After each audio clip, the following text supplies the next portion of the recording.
नमस्कार दोस्तों, कैसे हो आप सब। आशा है आपकी पढ़ाई बढ़िया चल रही होगी और आप पूरी जी जान लगाकर मेहनत कर रहे होंगे।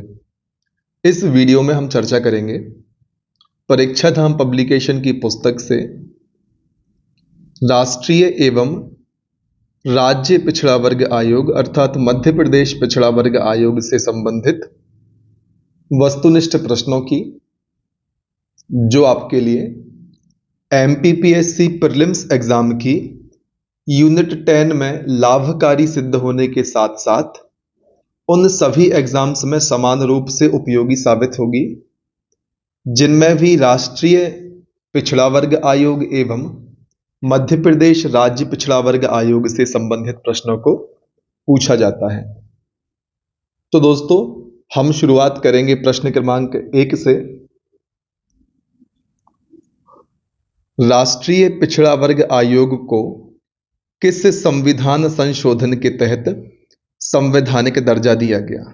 तो दोस्तों, आपसे यहां पूछा जा रहा है कि राष्ट्रीय पिछड़ा वर्ग आयोग को किस संविधान संशोधन के तहत संवैधानिक दर्जा प्रदान किया गया। तो दोस्तों, हम सभी जानते हैं 102वां संविधान संशोधन या कॉन्स्टिट्यूशनल अमेंडमेंट के द्वारा राष्ट्रीय पिछड़ा वर्ग आयोग को संवैधानिक दर्जा दिया गया। यदि हम डेट की बात करें तो दोस्तों 11 अगस्त 2018 को राष्ट्रीय पिछड़ा वर्ग आयोग को संवैधानिक दर्जा दिया गया। दोस्तों, यदि हम बात करें इसकी स्थापना की तो 14 अगस्त 1993 को राष्ट्रीय पिछड़ा वर्ग आयोग की स्थापना की गई थी। यदि बात करें हम इसकी मुख्यालय की तो दोस्तों न्यू दिल्ली में इसका मुख्यालय है। इसकी संरचना की यदि हम बात करें तो दोस्तों राष्ट्रीय पिछड़ा वर्ग आयोग में एक अध्यक्ष, एक उपाध्यक्ष व 3 अन्य सदस्य शामिल होते हैं। दोस्तों, इनका कार्यकाल 3 वर्ष का होता है और इनकी नियुक्ति राष्ट्रपति के द्वारा की जाती है। तो दोस्तों, आपको इतनी बातों का ध्यान रखना है कि राष्ट्रीय पिछड़ा वर्ग आयोग को संवैधानिक दर्जा 11 अगस्त 2018 को प्रदान किया गया। 102वें संविधान संशोधन के माध्यम से राष्ट्रीय पिछड़ा वर्ग आयोग को संवैधानिक दर्जा प्रदान किया गया। दोस्तों, इसकी स्थापना 14 अगस्त 1993 को की गई थी। राष्ट्रीय पिछड़ा वर्ग आयोग का मुख्यालय नई दिल्ली में स्थित है। इसकी संरचना में एक अध्यक्ष, एक उपाध्यक्ष व 3 अन्य सदस्य शामिल होते हैं जिनका कार्यकाल 3 वर्ष का होता है एवं इनकी नियुक्ति दोस्तों राष्ट्रपति के द्वारा की जाती है। तो दोस्तों, अब हम चर्चा करते हैं प्रश्न क्रमांक 2 की। राष्ट्रीय पिछड़ा वर्ग आयोग की स्थापना कब की गई थी। तो दोस्तों, हम पहले ही डिस्कस कर चुके हैं कि 14 अगस्त 1993 को राष्ट्रीय पिछड़ा वर्ग आयोग की स्थापना की गई थी। ऑप्शन नंबर ए 14 अगस्त 1993 प्रश्न क्रमांक 2 का सही जवाब है। दोस्तों, इस आयोग का हेडक्वार्टर भी हमने देखा था, न्यू दिल्ली में स्थित है। इसकी संरचना की हमने बात करी थी। इसमें एक अध्यक्ष, एक उपाध्यक्ष व 3 अन्य सदस्य होते हैं जिनका कार्यकाल 3 वर्ष का होता है एवं इनकी नियुक्ति भारत के राष्ट्रपति द्वारा की जाती है। प्रश्न क्रमांक 3, भारतीय संविधान के जिस अनुच्छेद से राष्ट्रीय पिछड़ा वर्ग आयोग का गठन किया गया वह कौन सा है।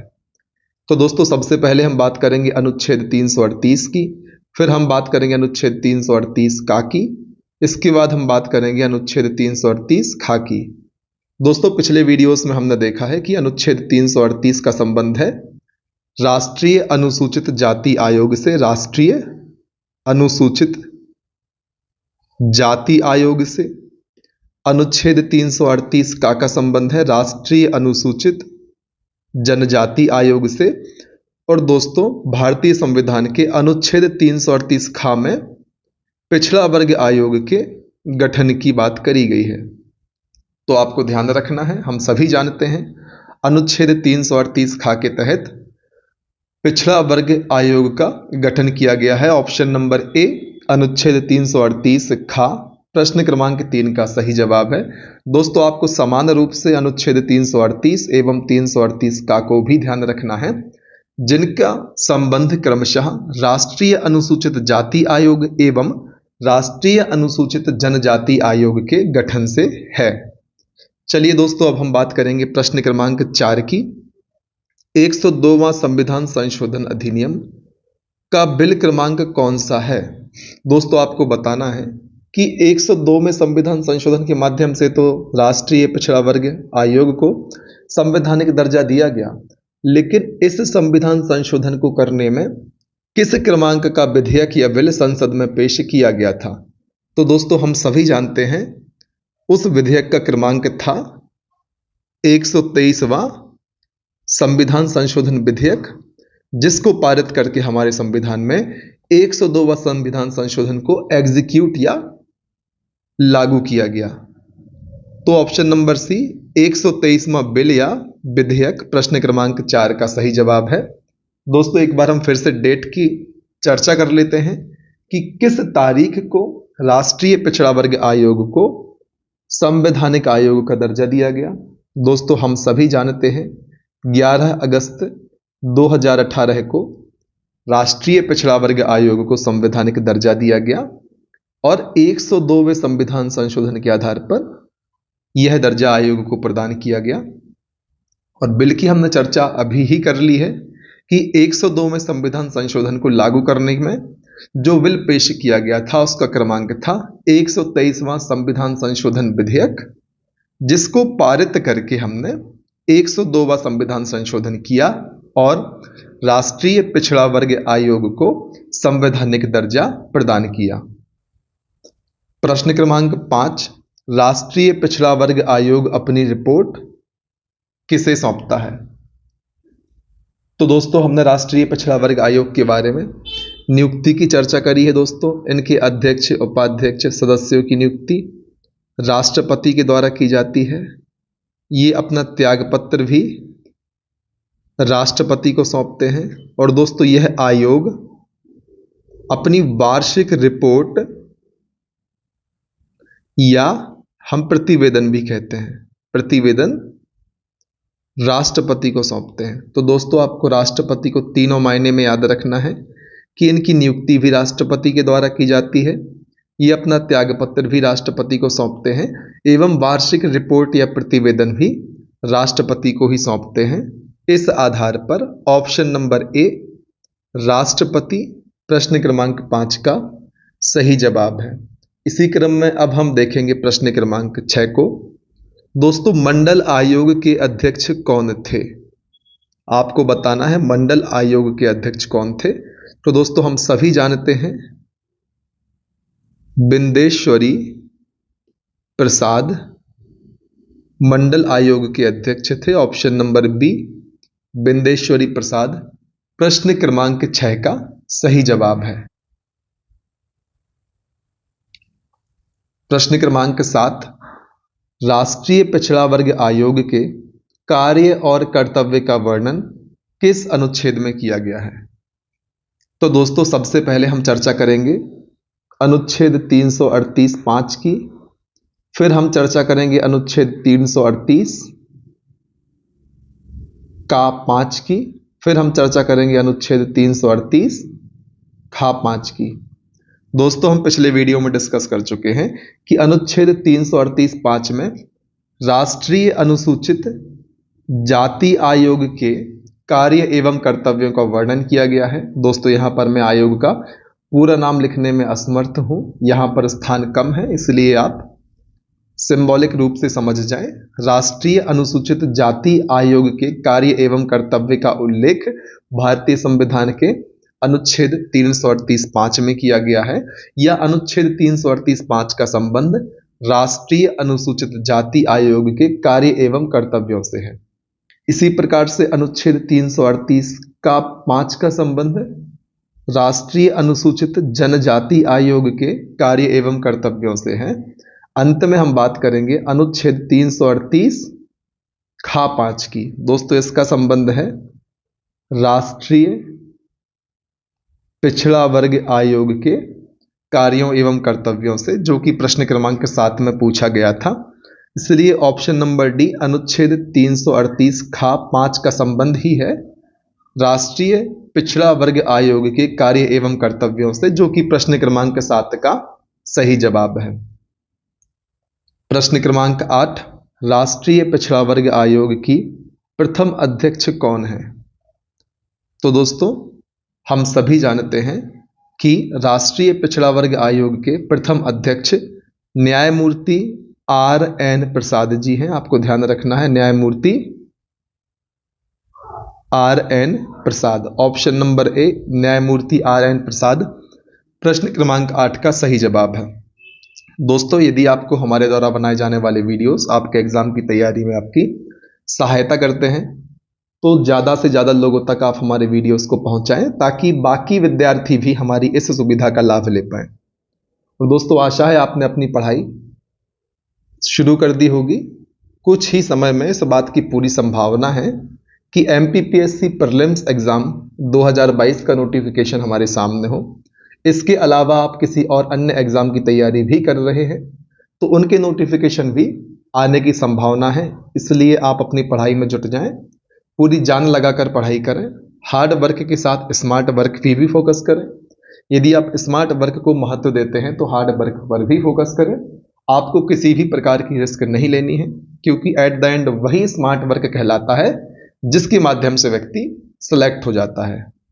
कहने का मतलब है सिलेक्ट हुए विद्यार्थी द्वारा की गई तैयारी को ही स्मार्ट वर्क का दर्जा दिया जाता है। आप कितना भी स्मार्ट वर्क कर लें, यदि आपका सिलेक्शन नहीं है तो आपके कार्य की सराहना स्मार्ट वर्क के रूप में नहीं होगी। आपको रिस्क भी नहीं लेना है। आप हार्ड वर्क करते हैं तो स्मार्ट वर्क भी करें, स्मार्ट वर्क करते हैं तो हार्ड वर्क भी करें। दोस्तों बहुत ज़्यादा कंपटीशन है। स्मार्ट वर्क के साथ साथ hard work equal to selection, किसी एक से काम चलने वाला नहीं है।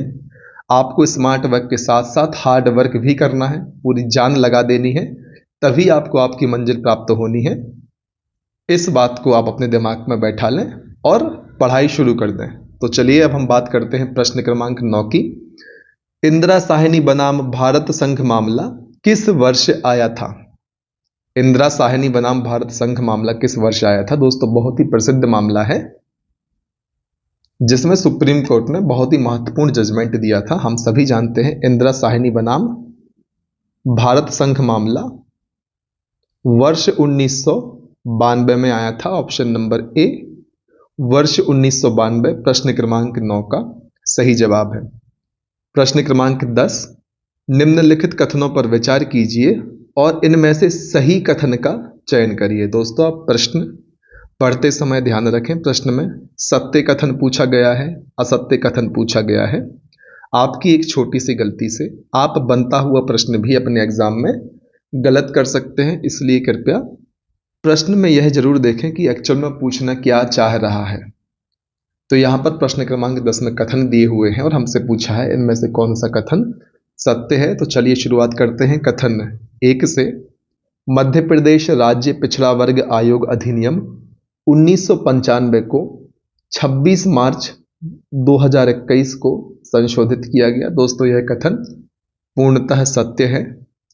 कथन क्रमांक 2, दोस्तों यह अधिसूचना मध्य प्रदेश मार्च 1993 में प्रकाशित की गई थी। तो दोस्तों एक हिसाब से सेंटेंस फ्रेमिंग ठीक नहीं है, फिर भी यह कथन भी सत्य है। आप सेंटेंस को एक बार देखें। कथन 2 में आपसे कहने का प्रयास किया जा रहा है कि मध्य प्रदेश राज्य पिछड़ा वर्ग आयोग के गठन की अधिसूचना 1993 को जारी की गई थी। तो इस हिसाब से कथन 2 भी सही है। तो दोस्तों कथन 1 एवं 2 प्रश्न क्रमांक 10 में दोनों सही हैं, इसलिए ऑप्शन नंबर सी उपरोक्त दोनों प्रश्न क्रमांक 10 का सही जवाब है। प्रश्न क्रमांक 11, निम्नलिखित कथनों पर विचार करें और फिर से एक बार सत्य कथन का हमें चयन करना है। कथन 1 कहता है रोहिणी आयोग का गठन केंद्र सरकार द्वारा 2016 में किया गया, जिसे 2024 तक विस्तारित कर दिया गया है। तो दोस्तों यह कथन पूर्णतः गलत है। कथन 2, इस आयोग का उद्देश्य पिछड़ा वर्ग जाति सूची में मौजूद 500 विषम जातियों को उपवर्गीकृत करना है। दोस्तों यह कथन भी गलत है, इसलिए ऑप्शन नंबर डी इनमें से कोई नहीं प्रश्न क्रमांक 11 का सही जवाब है। तो चलिए अब हम चर्चा करते हैं प्रश्न क्रमांक 12 की। राष्ट्रीय पिछड़ा वर्ग आयोग के अध्यक्ष को किसके समान दर्जा प्राप्त है? तो दोस्तों अब तक हमने इसके पहले राष्ट्रीय अनुसूचित जाति आयोग के अध्यक्ष, राष्ट्रीय अनुसूचित जनजाति आयोग के अध्यक्ष की बात करी है। अब हम बात करेंगे राष्ट्रीय पिछड़ा वर्ग आयोग के अध्यक्ष की। तो दोस्तों इन तीनों आयोगों के अध्यक्ष को कैबिनेट मंत्री के समान दर्जा प्राप्त है। इन तीनों आयोगों के उपाध्यक्ष को राज्य मंत्री के समान दर्जा प्राप्त है। तो दोस्तों प्रश्न में पूछा गया है पिछड़ा वर्ग आयोग के, राष्ट्रीय पिछड़ा वर्ग आयोग के अध्यक्ष को किसके समान दर्जा प्राप्त है? तो दोस्तों कैबिनेट मंत्री, ऑप्शन नंबर ए प्रश्न क्रमांक 12 का सही जवाब है। प्रश्न क्रमांक 13 राष्ट्रीय पिछड़ा वर्ग आयोग के उपाध्यक्ष को किसके समान दर्जा प्राप्त है? इसके पहले ही हमने चर्चा करी है, चाहे राष्ट्रीय अनुसूचित जाति आयोग के उपाध्यक्ष हो या अनुसूचित जनजाति आयोग के उपाध्यक्ष हो या राष्ट्रीय पिछड़ा वर्ग आयोग के उपाध्यक्ष हो, दोस्तों तीनों आयोग के उपाध्यक्ष को राज्य मंत्री का दर्जा प्राप्त होता है। ऑप्शन नंबर बी राज्य मंत्री प्रश्न क्रमांक 13 का सही जवाब है। प्रश्न क्रमांक 14 राष्ट्रीय पिछड़ा वर्ग आयोग का अध्यक्ष होना चाहिए। तो दोस्तों 4 विकल्पों में से आपको बताना है कि राष्ट्रीय पिछड़ा वर्ग आयोग का अध्यक्ष बनने के लिए किसी व्यक्ति को दिए गए 4 विकल्पों में से किस किस विकल्प पर सही साबित होना चाहिए। दोस्तों कथन ए या विकल्प ए कहता है वह व्यक्ति पिछड़ा वर्ग जाति का सदस्य हो। दोस्तों यह कथन तो सही है कि जो भी व्यक्ति राष्ट्रीय पिछड़ा वर्ग आयोग के अध्यक्ष के पद पर आसीन होना चाहता है उसको पिछड़ा वर्ग जाति का सदस्य होना ही चाहिए। ऑप्शन बी कहता है न्याय एवं सामाजिक कार्यकर्ता हो। तो दोस्तों यह कथन भी बिल्कुल सही है। ऑप्शन सी कहता है उपरोक्त दोनों। इसके पहले हम ऑप्शन डी को भी चेक करते हैं जो कहता है कि व्यक्ति को अनुसूचित जनजाति का सदस्य होना चाहिए। दोस्तों यह कथन पूर्णतः गलत है। ऑप्शन नंबर ए एवं बी दोनों सत्य हैं कि संबंधित व्यक्ति को राष्ट्रीय पिछड़ा वर्ग जाति का सदस्य होना चाहिए एवं न्याय एवं सामाजिक कार्यकर्ता होना चाहिए। इसलिए ऑप्शन नंबर बी उपरोक्त दोनों अर्थात ए एवं बी दोनों प्रश्न क्रमांक 14 का सही जवाब है। प्रश्न क्रमांक 15 राज्य पिछड़ा वर्ग आयोग की संरचना में 3 सदस्यों में पिछड़ा वर्ग के कितने सदस्य होंगे आपको यह बताना है। तो दोस्तों हम सभी जानते हैं राष्ट्रीय पिछड़ा वर्ग आयोग की संरचना में जो 3 सदस्य शामिल होते हैं उन 3 सदस्यों में कम से कम 2 सदस्य पिछड़ा वर्ग के होने चाहिए। ऑप्शन नंबर बी 2 प्रश्न क्रमांक 15 का सही जवाब है। प्रश्न क्रमांक 16 राष्ट्रीय पिछड़ा वर्ग आयोग का कार्यकाल कितने वर्ष का होता है? दोस्तों हमने बात करी थी राष्ट्रीय अनुसूचित जाति आयोग, राष्ट्रीय अनुसूचित जनजाति आयोग एवं राष्ट्रीय पिछड़ा वर्ग आयोग, तीनों का कार्यकाल 3 वर्ष का होता है। ऑप्शन नंबर बी 3 वर्ष प्रश्न क्रमांक 16 का सही जवाब है।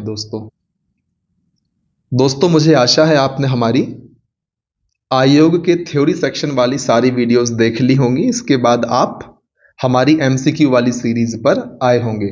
यदि आपने अब तक वो वीडियोस नहीं देखे हैं तो कृपया प्लेलिस्ट में जाएं, प्लेलिस्ट को चेक करें और वीडियो में क्लास 1 से लेकर लगभग 40 से 42 क्लासें हमने बनाई हुई हैं जिसमें हमने एमपीपीएससी प्रीलिम्स एग्जाम की यूनिट 10 में जितने भी आयोग शामिल हैं उनके बारे में एक एक करके चर्चा करी है।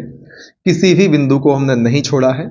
तो एक बार आप उन वीडियोस को पूरा देखें, उसके बाद आप हमारी इस वीडियो पर या इस वीडियो सीरीज पर आएं।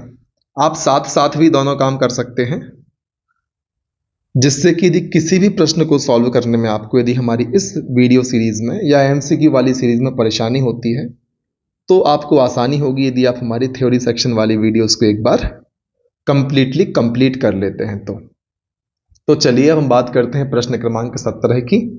राष्ट्रीय पिछड़ा वर्ग आयोग के अध्यक्ष को अपने पद पर कितनी बार नियुक्त किया जा सकता है? तो दोस्तों सेम चीज है, यही कंडीशन अनुसूचित जाति आयोग, अनुसूचित जनजाति आयोग में थी और सेम राष्ट्रीय पिछड़ा वर्ग आयोग में भी है कि इनके अध्यक्ष को इनके पद पर अधिकतम कितनी बार दोस्तों?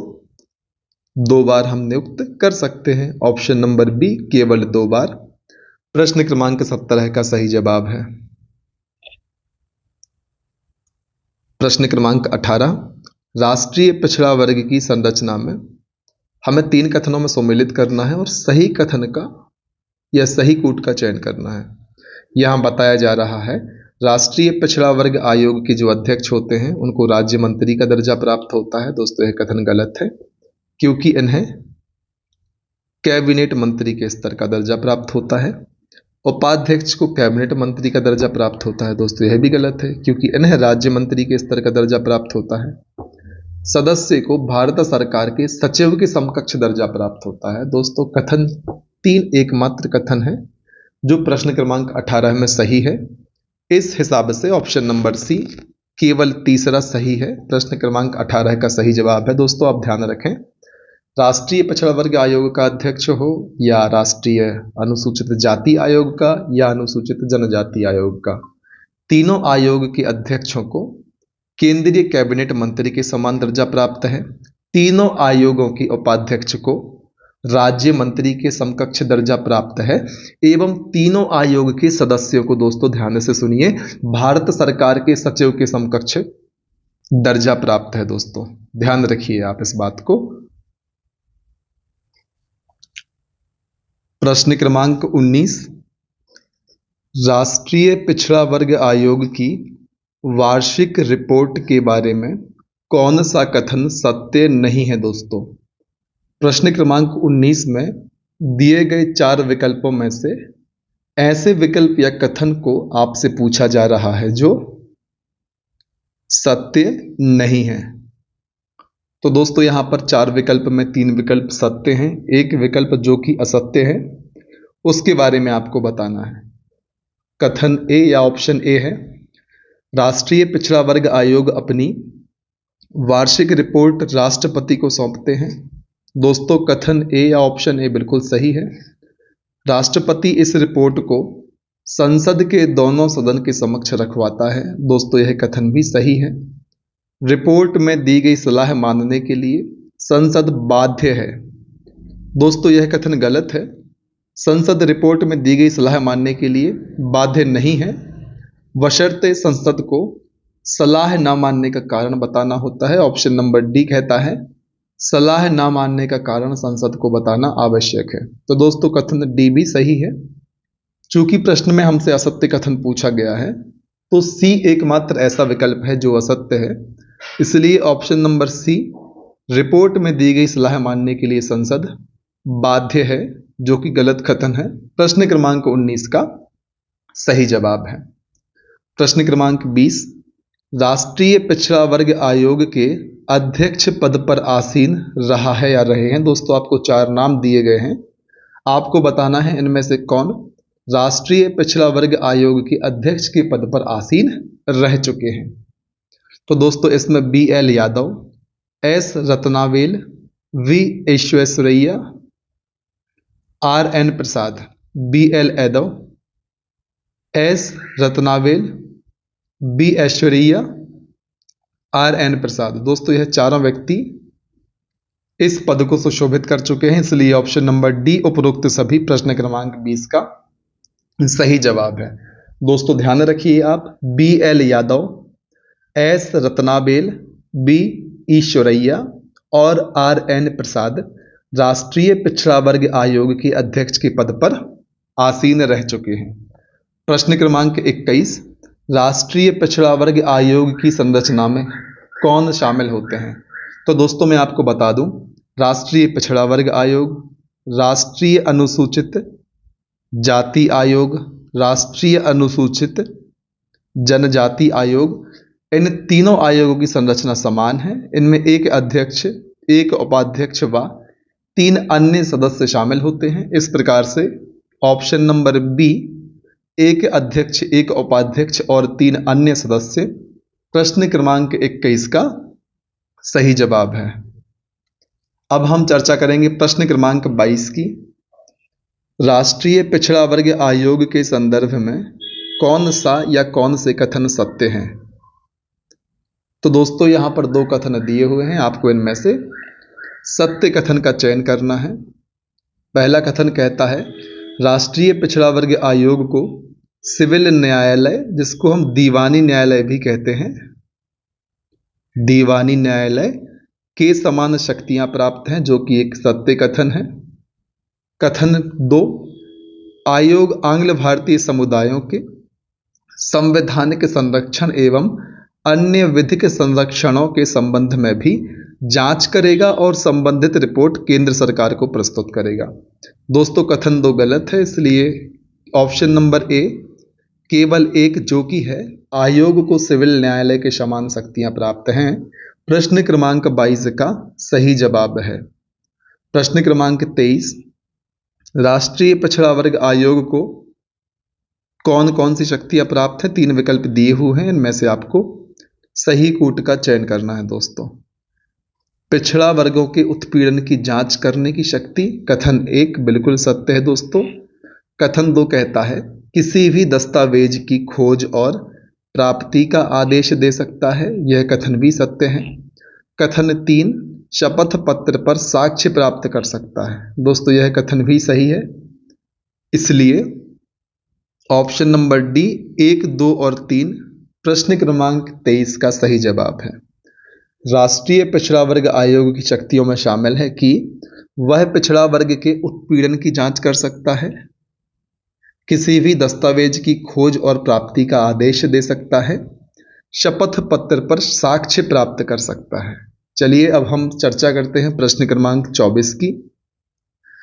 राष्ट्रीय पिछड़ा वर्ग आयोग के अध्यक्ष के बारे में निम्न कथनों पर विचार करें और सत्य कथन क्या है वह आंसर में बताएं।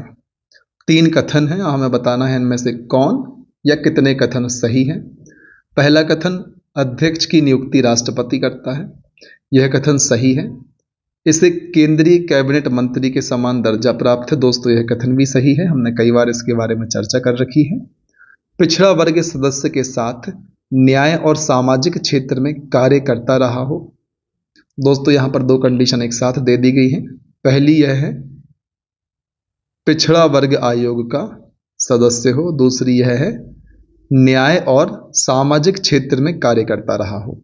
तो दोस्तों कथन 3 भी सही है। इस प्रकार से कथन 1, 2 एवं 3 सभी सही हैं, इसलिए ऑप्शन नंबर डी सभी सत्य हैं, प्रश्न क्रमांक 24 का सही जवाब है दोस्तों। जिसमें अध्यक्ष के बारे में बताया गया है कि इनकी नियुक्ति राष्ट्रपति करते हैं, इन्हें केंद्रीय कैबिनेट मंत्री के समान दर्जा प्राप्त है और ये पिछड़ा वर्ग के सदस्य होने के साथ साथ न्याय और सामाजिक क्षेत्र में कार्य करता रहे हो, तभी इनको इस पद पर आसीन किया जा सकता है। दोस्तों एक बात और आप यहां जोड़ लें, अध्यक्ष अपना त्याग पत्र भी भारत के राष्ट्रपति को सौंपते हैं। प्रश्न क्रमांक 25 की यदि हम बात करें तो दोस्तों किस अधिनियम के तहत राष्ट्रीय पिछड़ा वर्ग आयोग की स्थापना की गई थी? आपको उस अधिनियम को बताना है जिसके तहत राष्ट्रीय पिछड़ा वर्ग आयोग की स्थापना की गई थी। हम सभी जानते हैं दोस्तों वह अधिनियम 1993 में आया था। राष्ट्रीय पिछड़ा वर्ग अधिनियम 1993 के तहत राष्ट्रीय पिछड़ा वर्ग आयोग की स्थापना की गई थी। ऑप्शन नंबर सी प्रश्न क्रमांक 25 का सही जवाब है। प्रश्न क्रमांक 26 की यदि हम बात करें तो राष्ट्रीय पिछड़ा वर्ग आयोग के कर्तव्यों के बारे में विचार करें। दोस्तों यहां पर 2 विकल्प दिए हैं, इनमें से आपको सत्य कथन का चयन करना है कि कौन सा विकल्प राष्ट्रीय पिछड़ा वर्ग आयोग के कर्तव्यों के बारे में सही व्याख्या करता है। पहला कथन है पिछड़ा वर्गों के अधिकारों के हनन की शिकायत की जांच करना, दोस्तों यह कथन बिल्कुल सत्य है। पिछड़ा वर्गों के संरक्षण, सामाजिक तथा आर्थिक विकास के लिए निगरानी करना, यह कथन भी सही है। इसलिए दोस्तों चूंकि उपरोक्त दोनों कथन सत्य हैं, इसलिए ऑप्शन नंबर सी उपरोक्त दोनों प्रश्न क्रमांक 26 का सही जवाब है। प्रश्न क्रमांक 27 वार्षिक रिपोर्ट में किसी राज्य से संबंधित अनुशंसाएं हो तो आयोग इस रिपोर्ट की एक प्रति किसको भेजता है। दोस्तों यहाँ कहा जा रहा है कि यदि राष्ट्रीय पिछड़ा वर्ग आयोग जो कि अपनी वार्षिक रिपोर्ट जारी करता है, उस रिपोर्ट में यदि किसी राज्य विशेष से संबंधित कोई अनुशंसाएं हों तो आयोग इस रिपोर्ट की एक प्रति किसके पास भेजेगा, जिससे कि उस राज्य सरकार तक वो बातें पहुंच पाएं या राज्य में विधानमंडल के समक्ष उन बातों को पहुंचाया जा सके। तो दोस्तों आयोग इस प्रकार की रिपोर्ट को, जो कि किसी राज्य से संबंधित अनुशंसाओं से सहित है, उसके लिए आयोग राज्य के राज्यपाल को भेजेगा। ऑप्शन नंबर बी, राज्य के राज्यपाल को ऐसी वार्षिक रिपोर्ट की एक प्रति आयोग भेजता है जिसमें संबंधित राज्य से संबंधित अनुशंसाएं हों। इसलिए ऑप्शन नंबर बी प्रश्न क्रमांक 27 का सही जवाब बनता है। प्रश्न क्रमांक 28 की यदि हम बात करें तो दोस्तों राष्ट्रीय पिछड़ा वर्ग आयोग के अध्यक्ष व सदस्यों के वेतन भत्ते किसके समान होते हैं। दोस्तों यह प्रश्न आपको कंफ्यूज कर सकता है क्योंकि इस आयोग के अध्यक्ष का दर्जा होता है केंद्रीय कैबिनेट मंत्री के समान, सदस्य का दर्जा होता है भारत सरकार के सचिव के समकक्ष, लेकिन दोनों के वेतन भत्ते भारत सरकार के सचिव के समान होते हैं। तो आपको कंफ्यूज नहीं होना है। अध्यक्ष के वेतन भत्ते की बात जब भी आती है तब भी आपको भारत सरकार के सचिव के समान ही आंसर टिक करना है। कंफ्यूज नहीं होना है कि सर अध्यक्ष के दर्जा तो केंद्रीय कैबिनेट मंत्री के समान है, सदस्यों का दर्जा तो सर भारत के सचिव के समकक्ष है, फिर वेतन भत्ते इनको एक जैसे कैसे हो सकते हैं। इतना दिमाग लगा के यदि आप गलत ऑप्शन को टिक करें तो दोस्तों ध्यान रखें, यहाँ पर स्टार मार्क कर लें। कंफ्यूज नहीं होना है दोस्तों, आपको ध्यान रखना है कि राष्ट्रीय पिछड़ा वर्ग आयोग के अध्यक्ष व सदस्यों के वेतन भत्ते भारत सरकार के सचिव के समकक्ष होते हैं। ज़्यादा दिमाग लगाएंगे तो प्रश्न को गलत कर देंगे। और दोस्तों सेम चीज़ राष्ट्रीय अनुसूचित जाति आयोग के अध्यक्ष सदस्य एवं राष्ट्रीय अनुसूचित जनजाति आयोग के अध्यक्ष एवं सदस्यों के वेतन भत्ते के बारे में भी लागू होती है। इसलिए ज़्यादा दिमाग ना लगाएं, सीधा सीधा यहाँ पर स्टार मार्क करें और ध्यान से बातों को सुनें, लगातार रिवाइज करें और सिलेक्शन को सुनिश्चित करें। चलिए अब हम बात करेंगे प्रश्न क्रमांक 29 की, जो कि है दोस्तों इंदिरा साहनी बनाम भारत संघ मामला किस वर्ष आया था। बहुत ही महत्वपूर्ण मामला है, शायद हम इसको पहले भी एक प्रश्न के माध्यम से डिस्कस कर चुके हैं। इंदिरा साहनी बनाम भारत संघ मामला किस वर्ष आया दोस्तों, हम सभी जानते हैं। अभी तो बहुत सारे इशू भी चल रहे हैं रिजर्वेशन को लेकर, तो हम सभी जानते हैं इंदिरा साहनी बनाम भारत संघ मामला 1992 में आया था। क्वेश्चन आ सकता है आपके एग्जाम में, क्योंकि अभी रिजर्वेशन का मुद्दा ज़्यादा जोर पकड़े हुए है। सुप्रीम कोर्ट ने भी अभी हाल ही में EWS के 10% आरक्षण को हरी झंडी दिखाई है, उसको खारिज नहीं किया है। तो आपके एग्जाम में इस तरीके से प्रश्न पूछा जा सकता है। इसलिए ऑप्शन नंबर ए वर्ष 1992। प्रश्न क्रमांक 29 का सही आंसर है इंदिरा साहनी बनाम भारत संघ मामला 1992 से संबंधित है। प्रश्न क्रमांक 30, राष्ट्रीय पिछड़ा वर्ग आयोग का मुख्यालय कहाँ स्थित है। दोस्तों हम सभी जानते हैं राष्ट्रीय पिछड़ा वर्ग आयोग का मुख्यालय या हेडक्वार्टर न्यू दिल्ली, नई दिल्ली में स्थित है। दोस्तों नई दिल्ली में ही राष्ट्रीय अनुसूचित जाति आयोग एवं राष्ट्रीय अनुसूचित जनजाति आयोग का मुख्यालय भी स्थित है। ध्यान रखें, राष्ट्रीय पिछड़ा वर्ग आयोग का मुख्यालय ऑप्शन नंबर बी नई दिल्ली में ही स्थित है। तो दोस्तों इस प्रकार से हमने चर्चा करी राष्ट्रीय एवं मध्य प्रदेश राज्य पिछड़ा वर्ग आयोग से संबंधित वस्तुनिष्ठ प्रश्नों की। दोस्तों इसी प्रकार से हम चर्चा करते रहेंगे। यदि आपको लगता है कि इस टॉपिक से और भी वस्तुनिष्ठ प्रश्न बनाकर आपके सामने प्रस्तुत किए जाने चाहिए तो आप कमेंट सेक्शन में बताएं। यदि संभव हो सकेगा तो हम अपने इनपुट्स के माध्यम से और अलग अलग सोर्सेस के माध्यम से भी आपके लिए वस्तुनिष्ठ प्रश्न की सीरीज लेकर आएंगे। आप हमें बताएं कमेंट सेक्शन में आपको सीरीज कैसी लगी। आप अपने सुझाव भी हमें दे सकते हैं। आप बता सकते हैं सर यहाँ इम्प्रूवमेंट की ज़रूरत है, यहाँ भाषा सर आपकी समझ नहीं आ रही है, सर पढ़ाने का तरीका ठीक नहीं लग रहा है। ऐसा नहीं कि आपको सिर्फ नेगेटिव पॉइंट्स ही बताने हैं, कुछ अच्छा लगे तो आप वो भी कमेंट सेक्शन में बताएं, जिससे हमें अप्रिसिएशन मिले और हम आगे भी आपके लिए इसी तरीके से कार्य करने के लिए प्रेरित होते रहें। लेकिन दोस्तों आप एक काम ज़रूर करें जो आप नहीं करते हैं, आप हमारे वीडियोस को अधिक से अधिक लोगों तक शेयर जरूर करें दोस्तों, ताकि हमें मोटिवेशन मिले, हमारा चैनल आगे बढ़े, वीडियो को ज़्यादा से ज़्यादा लोग देखें, उनको बहुत ज़्यादा लाभ हो, आपके साथ साथ अन्य व्यक्ति भी हमारे वीडियोस का लाभ ले पाएँ। उसके दो लाभ होंगे, दूसरे लोगों को फ़ायदा होगा, चैनल हमारा आगे बढ़ेगा, तो हम और सारी सुविधाओं के साथ आपके लिए वीडियोस लेकर आएंगे। आपको यदि हमारे वीडियोस पसंद आते हैं तो आप हमारे वीडियोस को लाइक करें, चैनल को आपने सब्सक्राइब कर लिया होगा, यदि नहीं किया तो चैनल सब्सक्राइब करें, साथ ही साथ दोस्तों बेल आइकन भी प्रेस करें, ताकि आने वाले समय में जितने भी वीडियोस हम अपने चैनल पर अपलोड करते हैं उनके नोटिफिकेशन आपको तुरंत प्राप्त हो जाएं। दोस्तों डिस्क्रिप्शन बॉक्स में हमने अपने टेलीग्राम चैनल की लिंक आपको प्रोवाइड की हुई है, आप लिंक के माध्यम से हमारे चैनल से जुड़ सकते हैं एवं हमारे टेलीग्राम चैनल की सुविधा का लाभ भी ले सकते हैं। दोस्तों डिस्क्रिप्शन बॉक्स में ही हमने आपको इस पुस्तक की लिंक भी प्रोवाइड की हुई है, यदि आप इस पुस्तक को भी परचेज करना चाहते हैं तो लिंक के माध्यम से इस पुस्तक को परचेज कर सकते हैं। दोस्तों आप हमारे YouTube चैनल के कम्युनिटी टैब को भी लगातार देखते रहें, वहां पर हम आपसे अलग अलग प्रकार की जानकारी साझा करते हैं, एग्जाम से रिलेटेड अपडेट्स आपके लिए देते हैं, वस्तुनिष्ठ प्रश्नों को जो कि अलग अलग विषय से संबंधित होते हैं उनको भी आप तक पहुंचाने का प्रयास करते हैं। तो दोस्तों बने रहें हमारे साथ, लगातार मेहनत करें, तब तक ना रुकें जब तक कि आपको आपकी मंजिल प्राप्त नहीं हो जाती। जय हिंद।